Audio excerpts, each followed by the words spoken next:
Welcome to the Healthcare Payment Network podcast. Why is paying and getting paid for healthcare so hard? Why is it unaffordable for most Americans? And most importantly, what are we going to do about it? Whether you're a provider or industry professional, ultimately we are all patients. This podcast is a conversation on how we tackle one of the most challenging problems in our society, paying for healthcare. Here we'll discuss new innovations and fresh perspectives from the people working to make paying for healthcare easier and more affordable. Let's dive in.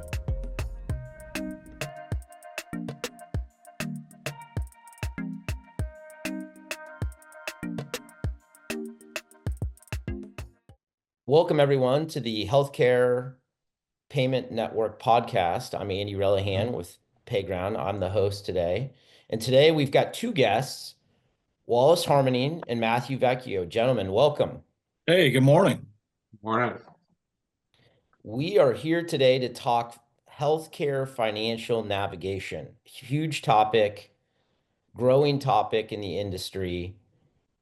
Why don't you guys, before we dive into that, talk a little bit about your company, where you're at, what you're doing. Hey, yeah, thanks, Andy. I'm Wallace Harmening. I'm the Chief Growth Officer here at Frost-Arnett. Frost-Arnett, we are a 132-year-old company. We started out as a bad debt company, and over the years we have really moved into full-blown revenue cycle management. So, this is a great topic for us today because we really are concerned about that self-pay journey, both on the patient and the provider side. And so thanks for having us here. Sure thing. Matthew. Yes, Matthew Vecchio, EVP of Revenue Optimization for Frost-Arnett. Over the last, 17 years of my RCM career, we've seen just a continual problem with regard to the cost of care for patients, the vicious cycle that it creates on communities, the inability to pay for medical bills, and then the impacts that has to the hospital and the community kind of spiraling down together, which then impacts the prioritization of health services, and then the experience has kind of been left in the patient financial experience has kind of been put in the back burner, and really the main reason we've seen there is because the focus of the revenue cycle is kind of elsewhere. Let's be real. There's a lot of steps in the assembly line of the revenue cycle that have to be completed, from pre-service, time of service, charge capture, order entry, coding, billing, deficiency management, collections, denial management, prevention. Just the amount of work in the revenue cycle and the focus of getting that right has really, I think, kind of left the patient financial experience as a secondary. No, that's you bring up such a good point, right? All the things in the assembly line, right? And we started this podcast to have a discussion. How do we help pay and afford for healthcare, right? And you think about all the things that have to happen just so a provider who has deep expertise in a field to treat some very serious problems wants to just get paid for the services that they're providing, right? Yep. At the most basic level, you have a patient who wants to receive care, they need care, and you have a provider who wants to provide the care, and there's a whole lot of messiness in the middle, right? So the financial how do you navigate that middle is such an important topic. And what you guys have done, I think, is really interesting, which is, Wallace, you mentioned you're really, well-established company who's done a lot of things over 100+ years, which is crazy. Like, very few healthcare companies that aren't providing care can say they're servicing healthcare providers for over 100 years. You guys have got to be one of the few. I don't know, I don't have a stat, but you guys have to be one of the few. Right? Yeah. And now at this point in time, you've said, hey, we need to really take a step back and look at how do we broaden our impact that we're having to that middle messiness. So you've created this thing called PayJourney. So why now? What is it about now that said, hey, this is what we need to do at this point in time? Talk about the decisions you all made and maybe unpack that first, and then we'll get into what's the problem. And those two things are probably fairly intertwined. I think at the most basic level, you think about that and what's changed over those 100+ years is that, healthcare is very unique in that the patient doesn't really know what they owe until after the services have been provided. And sometimes that's weeks, months, even years. And so that's the unique thing about healthcare. And so really what we've seen is the complexity of the rev cycle that we've talked about already, but there's so many parts to that now. That's moved that service that's provided and communicating that financial obligation to the patient, that has gotten so far removed from the service itself. And so with all the things that are going on today, when we look at, things that we'll talk about, denials and the things that lengthen that, really, we just saw that staying in communication with the patient is something that was really missing. And so, part of our job had become more of reminding people when they had the service and why they had the service. And so I think that was just really the first thing that we started recognizing to start going in this direction. Yeah, because you guys were catching it on the tail end, right? Yeah.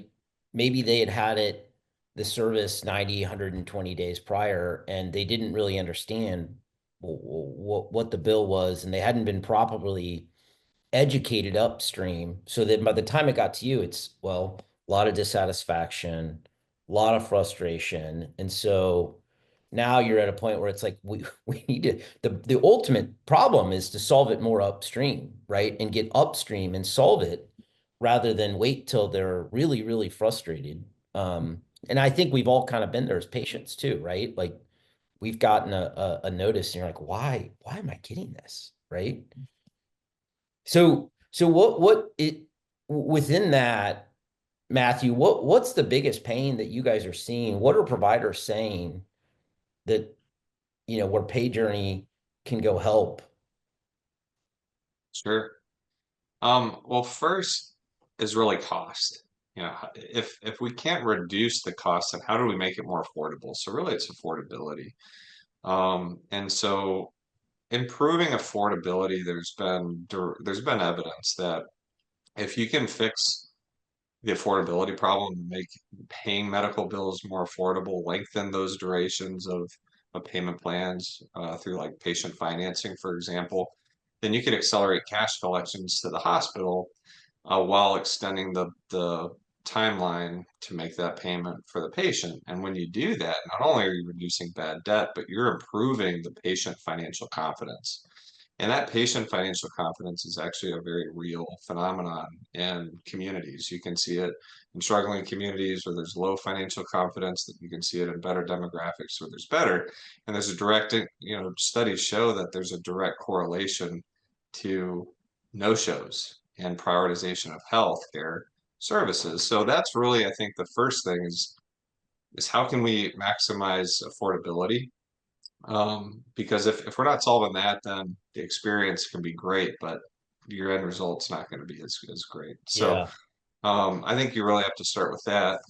And we'll talk about that here in a little bit and how we're doing that. But then it's the experience, even patients that can pay may not want to pay or pay when they need to pay.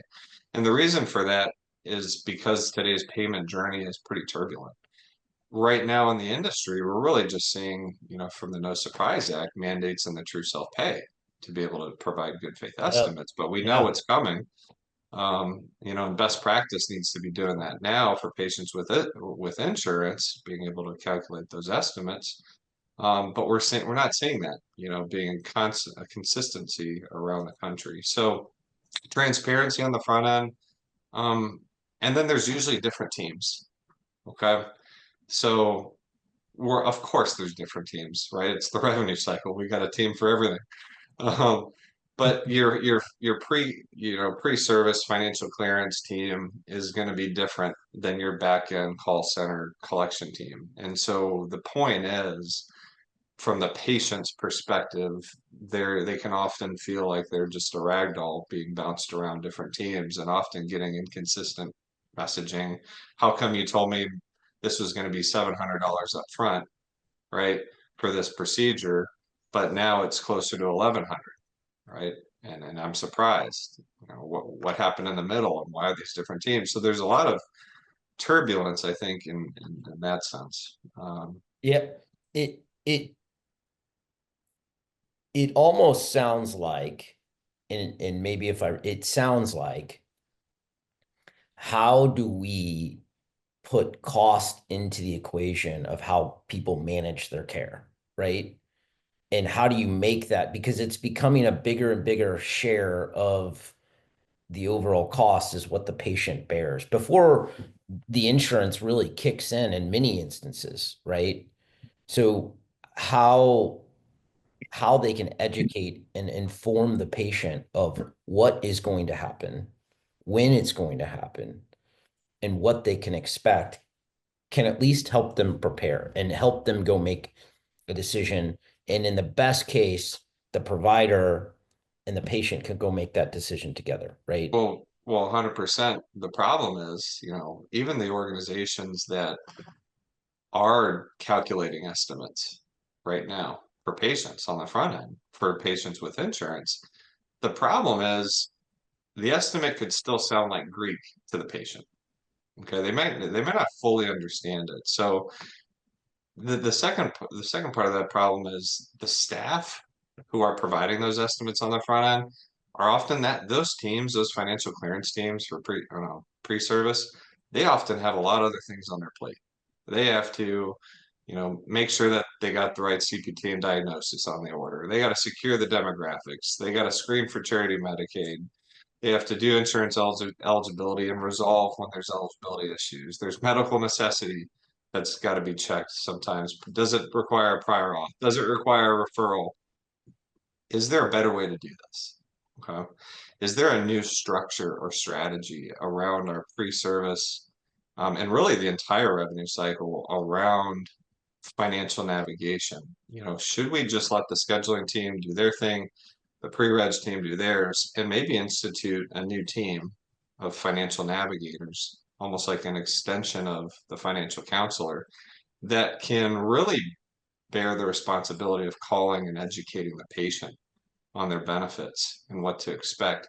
That way it gives the financial clearance team more time to secure those prereqs that often lead to denials, and you're creating a better strategy and ultimately a better experience. And if that one team at the beginning that's calling the patient and educating them on their benefits and what to expect across this payment journey and saying, hey, thanks Sally for selecting our services. You have an upcoming appointment next week.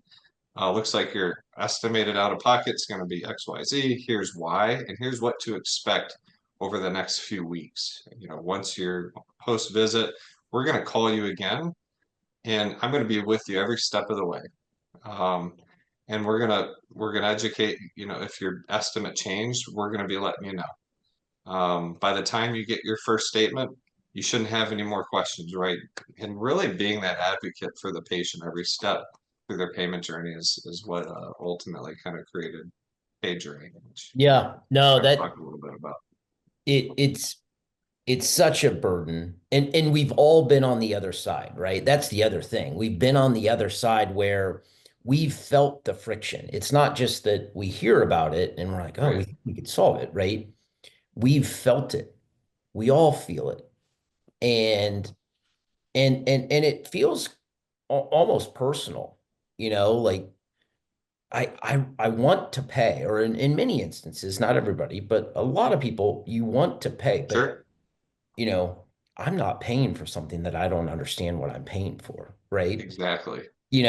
And, so, because a lot of what you mentioned, the GFE, you mentioned a number of different things. Well, in many instances too, and this is where, Payground thinks a lot about this, where Well, that anesthesia provider, that radiologist, they may not be part of the hospital, right? Now you're in the cat herding business because you're having to go get an estimate that just provides clarity to the patient for providers who may not be, they may be affiliated and they can provide services at your facility, but they may not be employed, right?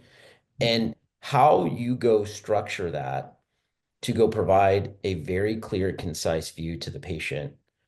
I think what I'm hearing is it's critically important, and we at Payground would to ultimately categorically agree with you, right?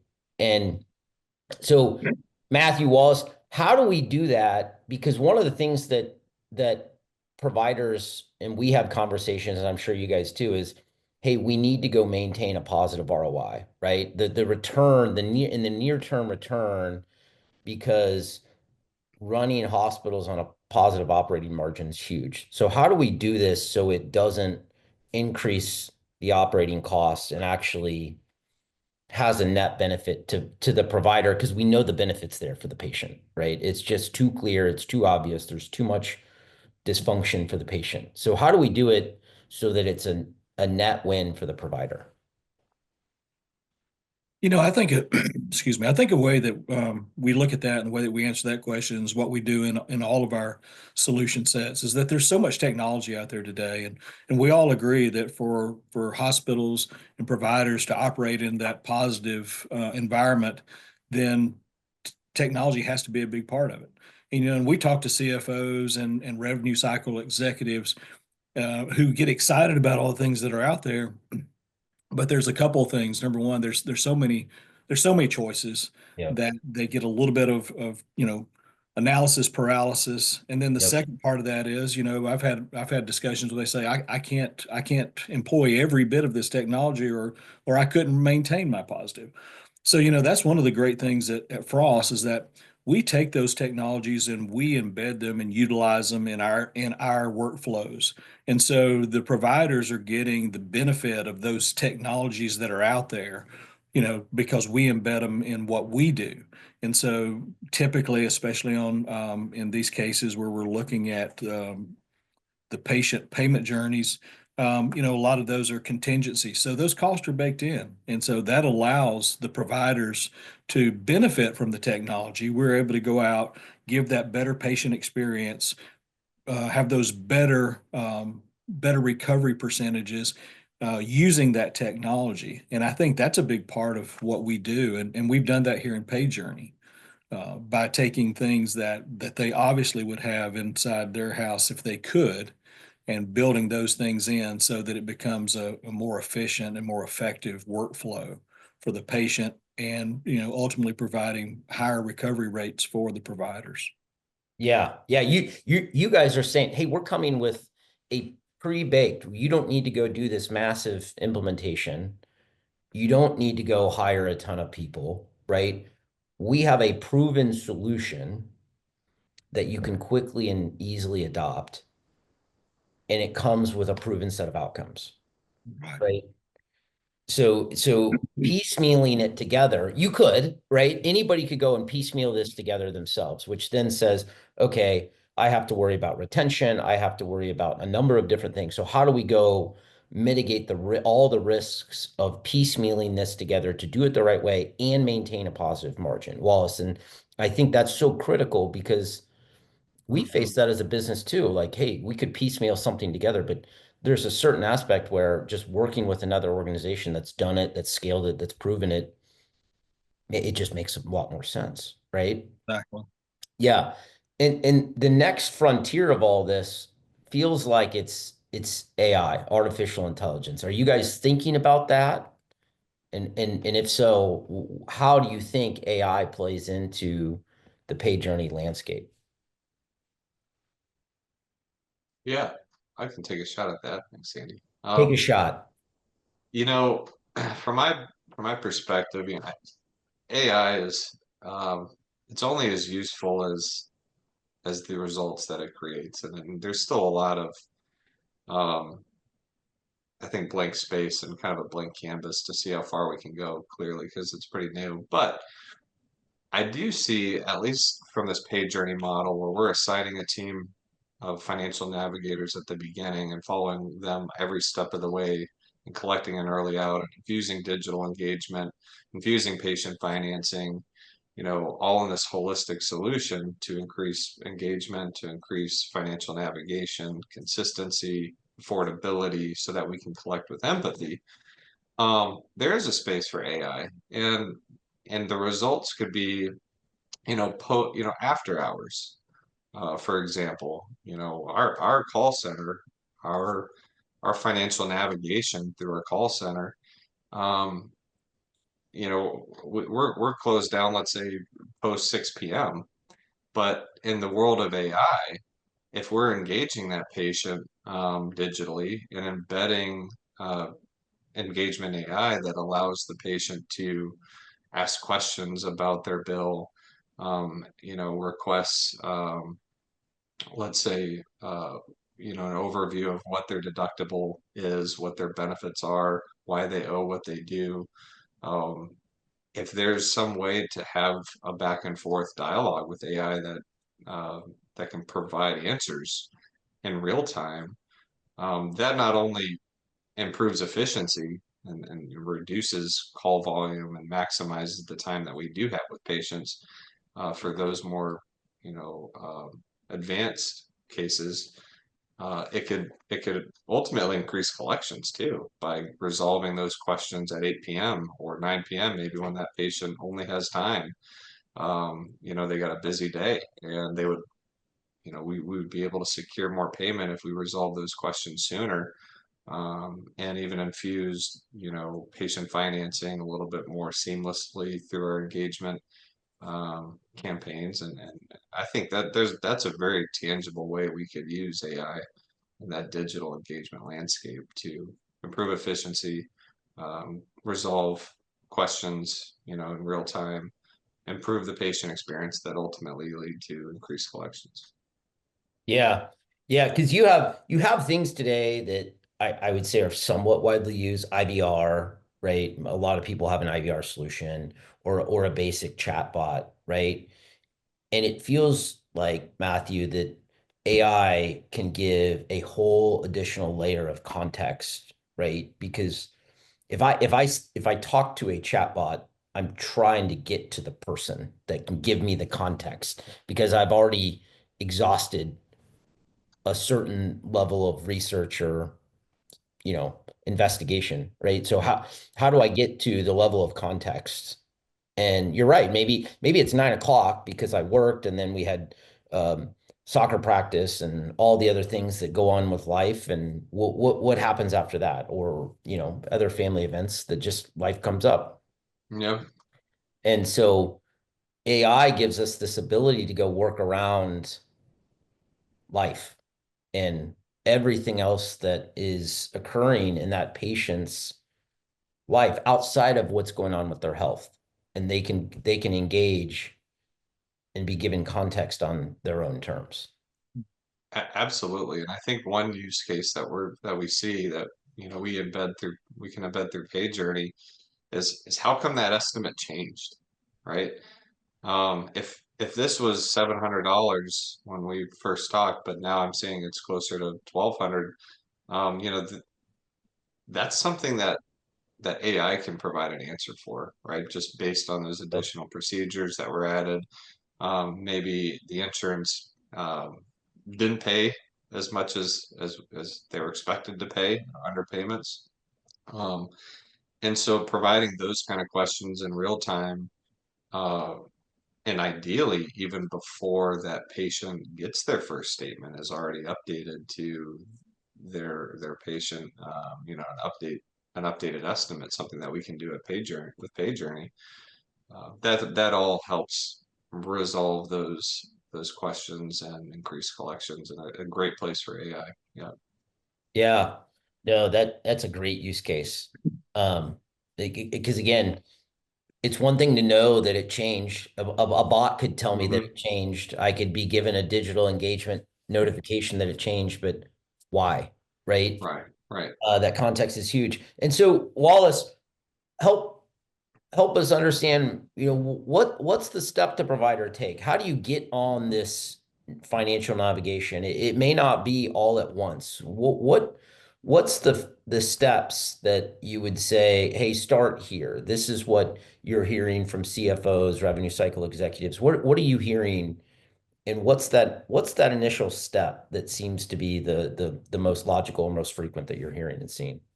Yeah, and that's a great question because when you look at PayJourney and Matthew's talked about, it really encompasses from pre-arrival all the way through after adjudication and through early out and bad debt.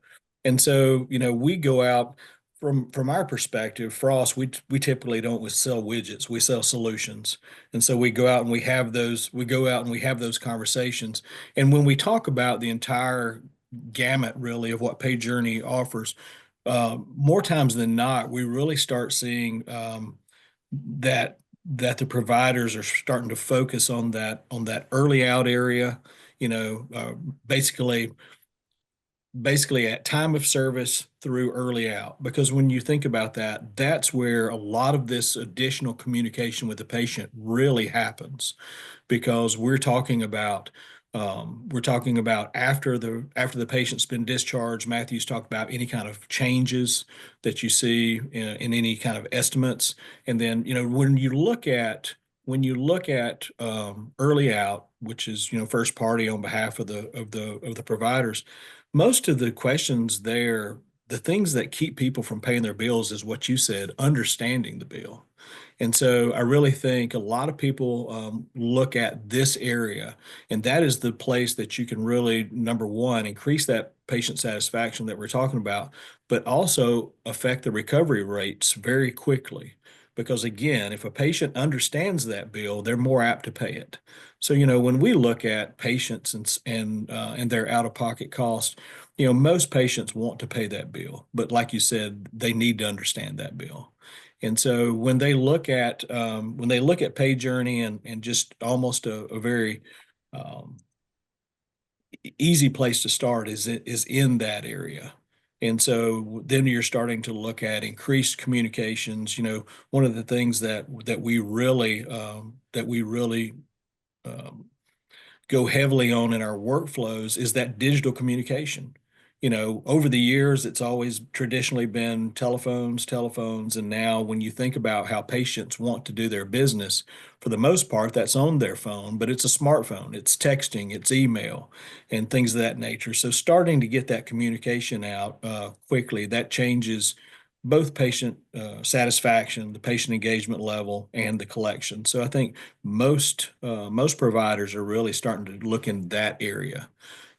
Another thing that we've talked or that we haven't really spent a lot of time about is that again, making that affordable, um, offering a payment opportunity there if they're not able to pay that entire bill. Because you think about that, this is not something that we go through many times in our life, especially if you're talking about a hospital stay. And so those things are very, very tricky to begin with, and bills sometimes, like you said, a lot of that now is the patient's responsibility as much or more than the insurance in some case.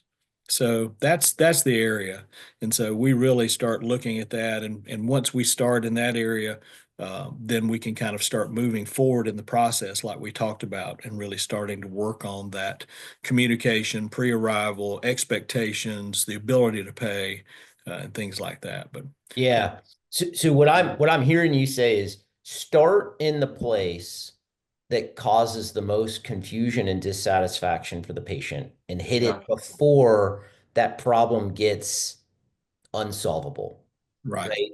And Yeah. then work your way upstream to a more advanced state, right? But start with the biggest problem first and go tackle your biggest area of improvement, which is communicating quickly, clearly, efficiently, right at the point at which that they've been discharged or they've left the service, to help them understand what they need to do so that it doesn't Mhm. get back.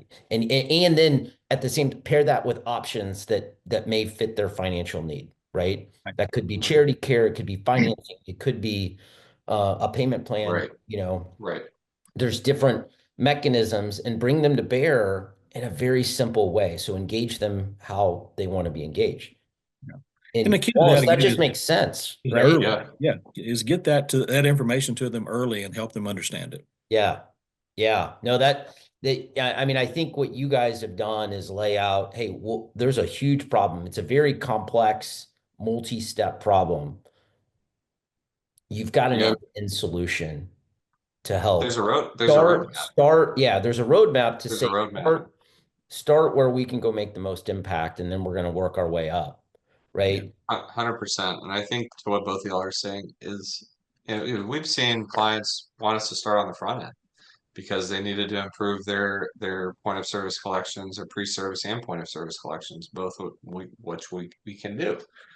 So maybe starting on the front end for some organizations that don't really have a robust estimation program, don't have the bandwidth to focus on spending time with the patient and providing and explaining their estimate, and beginning, those collections there, because their focus has been on denial remediation and prevention, on the front end, and Mhm. just getting the Yeah. eligibility right and getting those foundational financial clearance up. So there have been plenty that start on the front end, and then we build that out towards the back end, ending with early out and then bad debt.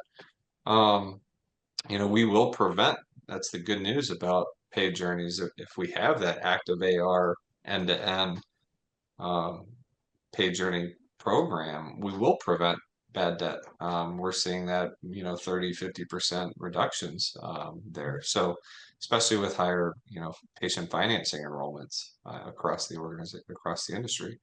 But then, as Wallace said, I think the majority of our clients want us to start on the back end because, and kind of work our way up earlier, because that call center, that experience, and infusing digital engagement, infusing AI, infusing patient financing, all in one solution instead of point solutions, and maximizing their utility, maximizing all that we can get out of those to assign the right financial strategy to the patient, like you were talking about, Andy. Making sure charity patients are screened, and all of that seems to be where the focus is, reducing abandonment rates, improving the average speed to answer, really call center expertise that Frost-Arnett brings, and then finding a way to move further up into the revenue cycle, pre-service, and then I kind of call it mid-service. That's that time where most organizations aren't engaging the patient at all right now, and that's post-service, pre-statement, right? That's kind of where patients feel ghosted. Maybe there's denials that came back that had to get worked and resent out, and it's lengthened then the time, or it's just for a variety of reasons, DNFB, whatever it might be, that patient is not getting that statement timely, or any kind of update that their estimate changed. That's something that we can do. So kind of to put a bow around this, there's really 3 phases. That's a roadmap. Phase 1 could be start on the back end and work your way up. Then phase 2 would be pre-service, and then phase 3 is that mid-service, or you could start on the front end and work your way towards the back. But one of the benefits with Frost-Arnett's PayJourney is we offer change management, because we know that implementation burden is real. Everybody's been through an implementation of something, and we can assign basically an interim RCM success director that can work with the stakeholders to reduce the burden of the implementation, secure value measurement, goals and initiatives, help with that messaging at the executive level, and down to the elbow to elbow staff level, to really help the organization overcome those burdens of change, and secure maximum results. Yeah, I think that's a great point, Matthew. Andy, when you look at the 2 largest obstacles when it comes to projects with providers, number one is IT bandwidth. because there's a lot of competition for different, whether you're looking on the clinical side or you're looking on the revenue side. A lot of conflicts there, a lot of projects. And then the other part is what Matthew just said. It's really bandwidth for the leaders to be able to implement those changes. And so, that's the great thing about, I think, what we've tried to build in here. I mentioned earlier, we utilize all that technology. It's in our system. There's no implementation really that they're dealing with from their IT, very limited. And then they get the benefits of all of those different technologies. When you think about the traditional provider finalizing a bill, sending a statement, checking the mailbox, that's really what their experience was. And then you had customer service inside that would take your calls if there's any questions. When you look at what we're doing is we're taking that information and we have a huge amount of what we call business intelligence. And so when those accounts come over, we're looking at that patient. We're looking at a very granular level, looking at how they want to be communicated with, looking at what type of bill that is, what we have seen historically, how they pay their bills. We're taking all of that business intelligence and putting it into more than 96 workflows, different workflows, to increase the patient satisfaction and also the outcomes. And those are the type of things that providers really just can't stop the train to do. I tell everyone all the time, it's almost impossible to change a tire on a car going 100 miles an hour. And that's the problem that providers face. And so by being able to put that over to us where we've got all of that in place, it's a very easy way to do all of that. Yeah. Yeah. Because really any organization, not even a healthcare, you want to look at areas where you can go get high yield of return for the lowest effort. Right? Like that's a good place to start. And any company is making that sort of evaluation of what do I tackle first, right? I've got more problems than I know what to deal with. What do I tackle first? And it tends to start with, I only have so many resources and I need to go make the most with what the resources that I have. And I think what you guys outlined is, hey, here's where to start, right? Start in this area that has the highest opportunity. It also has a low impact towards IT and existing resources.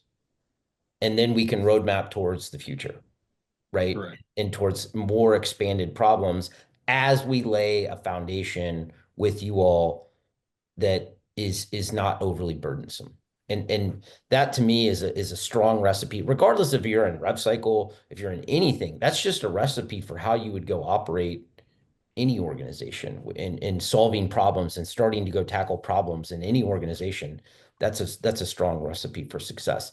So gentlemen, any final departing words before we go? I can't thank you enough for spending time with us today with Payground and to our probably millions of viewers out there. No, I'm just kidding. I don't think we're there yet, but I think with a podcast like this, guests like you all, we're on our way. But any final words? I think from my perspective, it's great to have solutions and to do things well, but we gotta lead with heart. And I think, one of the best things about this program that I've seen firsthand are the patients, right, and how their lives are changed. I've had, single mothers call me at a couple organizations when I was RCM director and implementing this program of PayJourney, so that I wasn't able to afford these bills, now I can, and it's that kind of thing is really important when you can make it more affordable, improve the overall experience. I think we have to take a step back and look at the community, and we have to look at how these programs can make real lasting impact in the daily lives of these patients. So I think that's really what it's all about. That's what we want for our family. That's what we want for our friends, is to be able to put a program together that could benefit, at the community and at the patient, daily life level. Yeah. And I would say, just in closing, that that really over our 132 years, we've reinvented ourselves so many times, and most of that has been the direct result of listening to the needs of our clients. And so we really have been listening, over the past 20 years, especially at how this is changing. And so I don't know that this is, some people say that PayJourney is cutting edge. I really think that's just taking all of the problems that we've seen and try to solve for those so that we can help our providers, which will in turn help the patients. And so we're hope that this will help people. At the end of the day, both you've got to think about the providers have lots of financial obstacles. And at the end of the day, those facilities need to stay open to serve their communities, and that's a big part of it. So Huge. Yeah. Have to maintain, the financial viability and, a strong operating margin to just exist. And right. that's critical. So thank you guys for your part. Thanks for being here today. Thank you, Andy. Yep. Yep. Yeah, thank you, Andy. Great stuff. Uh, Let's do it again. Let's do it again. Part 2 coming soon. That's right. Thanks, guys. Take care. Thanks for tuning in to the Healthcare Payment Network podcast. We hope you found today's discussion insightful and valuable. Don't forget to subscribe, leave a review, and share this episode with your network. Stay connected, and we'll see you next time as we continue to explore the future of healthcare payments.